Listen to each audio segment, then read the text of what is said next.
So I'd like to quickly introduce our next speaker. Susan Collins is the president of the Container Recycling Institute and has worked on recycling sustainability issues for more than 30 years. She leads CRI's research and works with environmental organizations, activists, and governments around the world to educate on the benefits of packaging and recycling. Please welcome Susan.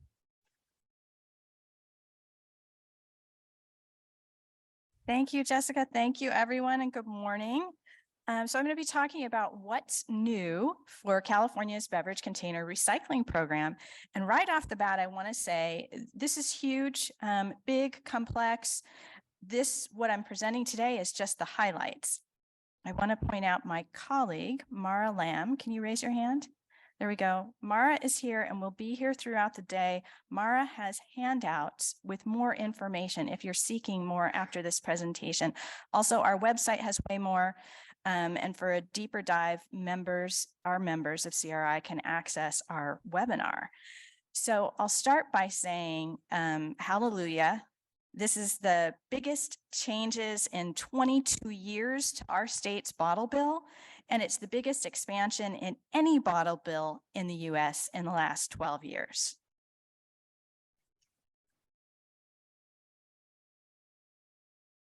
So how did we get here? No SNL fans in the audience. Wow. Okay. First, we had this long, steady decline of the program that we did countless press releases and webinars on this. We lost 1,300 recycling centers in the state over a 6 or 7 year period. In addition, there was inaccurate reporting of the fund balance by CalRecycle, which led to an oversight hearing in the legislature to discuss the fund balance. There were 2 years of debate on these bills. Then SB 54 came along and the beverage producers had to decide whether they were going to be in that program or in the bottle bill. So a 5-page bill came out putting wine and spirits into our bottle bill. And 3 days before the end of the session, there were 55 pages of amendments. There was obviously no time to discuss those or debate those. But what ended up happening, a lot of it was really good. We now have wine and spirits in California's bottle bill starting next year. It even includes non-traditional containers just for wine and spirits like bag and box, box wine. And a quirk in our law is that we don't have high or low end on sizes. And so NIPs are considered part of this law, which means those little tiny containers of wine and spirits, those are going to have a 5-cent deposit on them. So we're one of only 2 states to have that. So there's a lot to celebrate. 500 million more containers will be recycled. That adds up to 300,000 new tons of recycling. It'll create jobs in California. We'll have less litter, especially from those nasty little nips. And in terms of greenhouse gases, it's equivalent to taking 23,000 cars off the road. So, woohoo!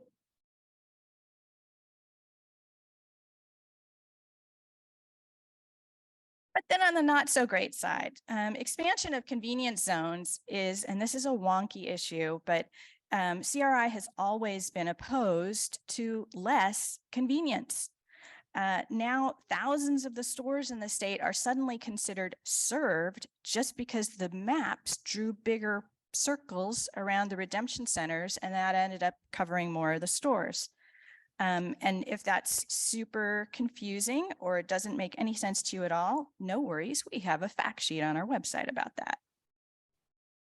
So we have this entirely new concept. No place in the world has ever done what California is doing. We have this new thing called dealer cooperatives. We are the first place of like 60 jurisdictions in the world with container deposit laws that are going to put retailers in charge of creating convenient points of return. And we've got a couple of years before this kicks in.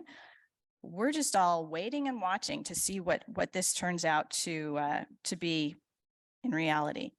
The dealer cooperatives, there's a lot in the law about this, about how they must be formed. Cal Recycle is potentially going to come up with a model for the dealer cooperatives to adopt. We don't know if it's going to be one dealer cooperative or multiple of them around the state.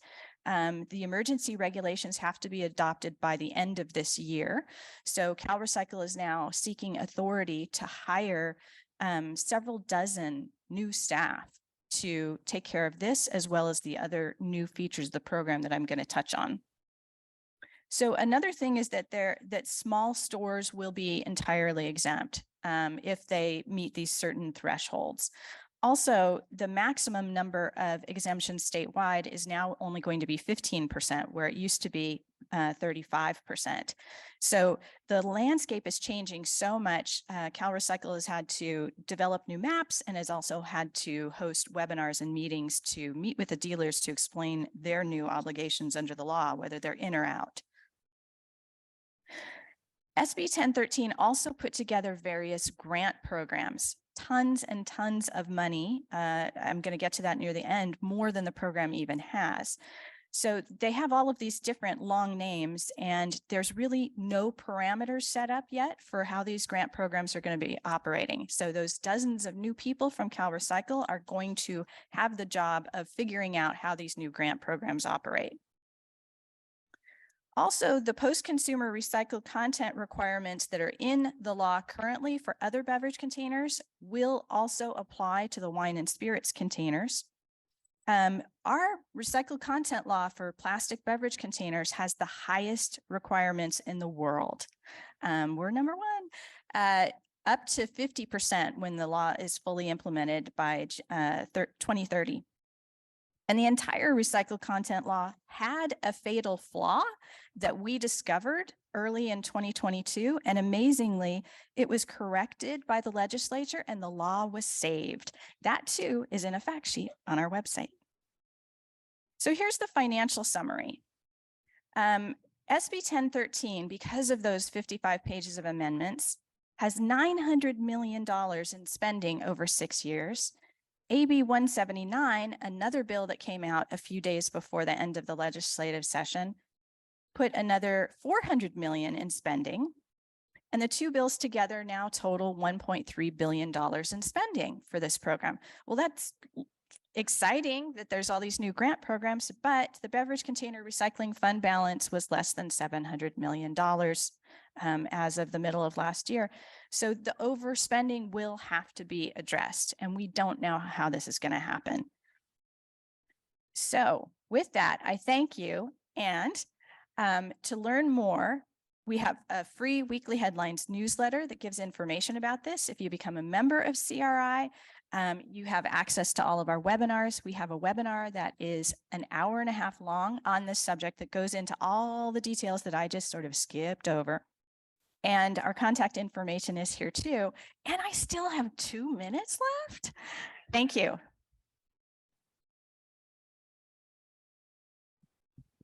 Thank you, Susan. Do we have any questions for Susan? Do the grocers think they won or lost in the new bill? I can't answer on behalf of the grocers. They have more requirements now because they're responsible for coming up with a convenient return system. That means that we're all responsible for making sure that that system really is convenient. That's going to take a lot of us weighing in and being part of the conversation as Cal Recycle goes through the process of developing these regulations. Certainly the small stores have got to feel great that they are no longer required to be part of this law. And for that, I know the retailers have really celebrated. Thank you, Suzanne, for this very informative presentation right here. So how will this bill work with SB 54? How would they overlap? That was the choice that was made. So they don't overlap.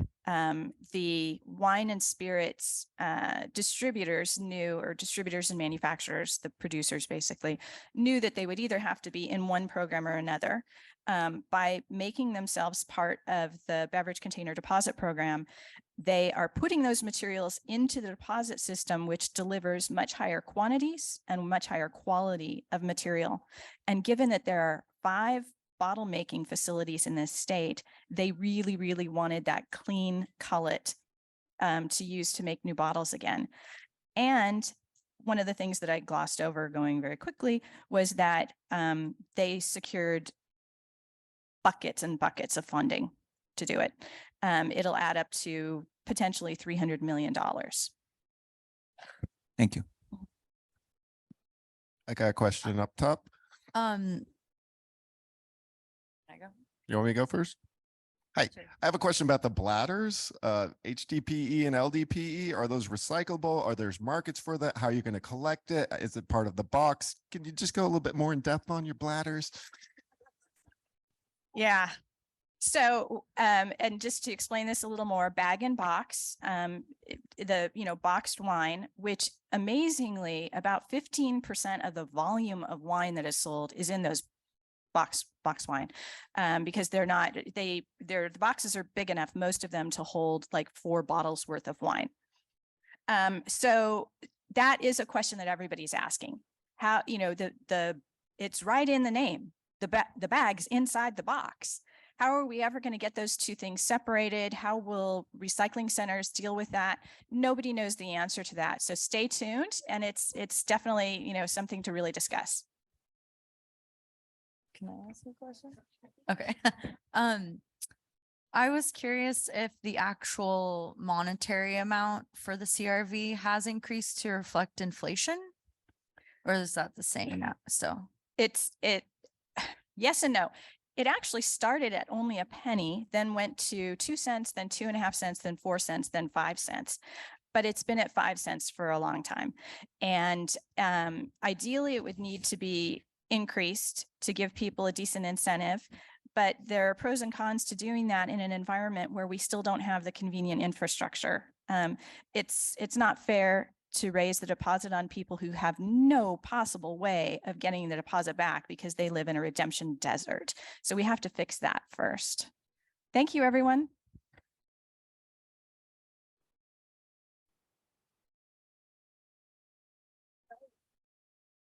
Okay. All right, folks, we are so far ahead. I think that speakers have witnessed often enough us being creepy behind them that they are like really serious about the 10 minutes, which is awesome. So we're going a little bit early. We're going to go to break at 9:50, and I'm going to give you 20 minutes, but you got to promise to be back here in 20 minutes. So I'm looking at my clock. This is an Apple clock. So y'all, every person has an Apple clock. It's the same time. You're going to be back in your seats at 10 minutes past 10.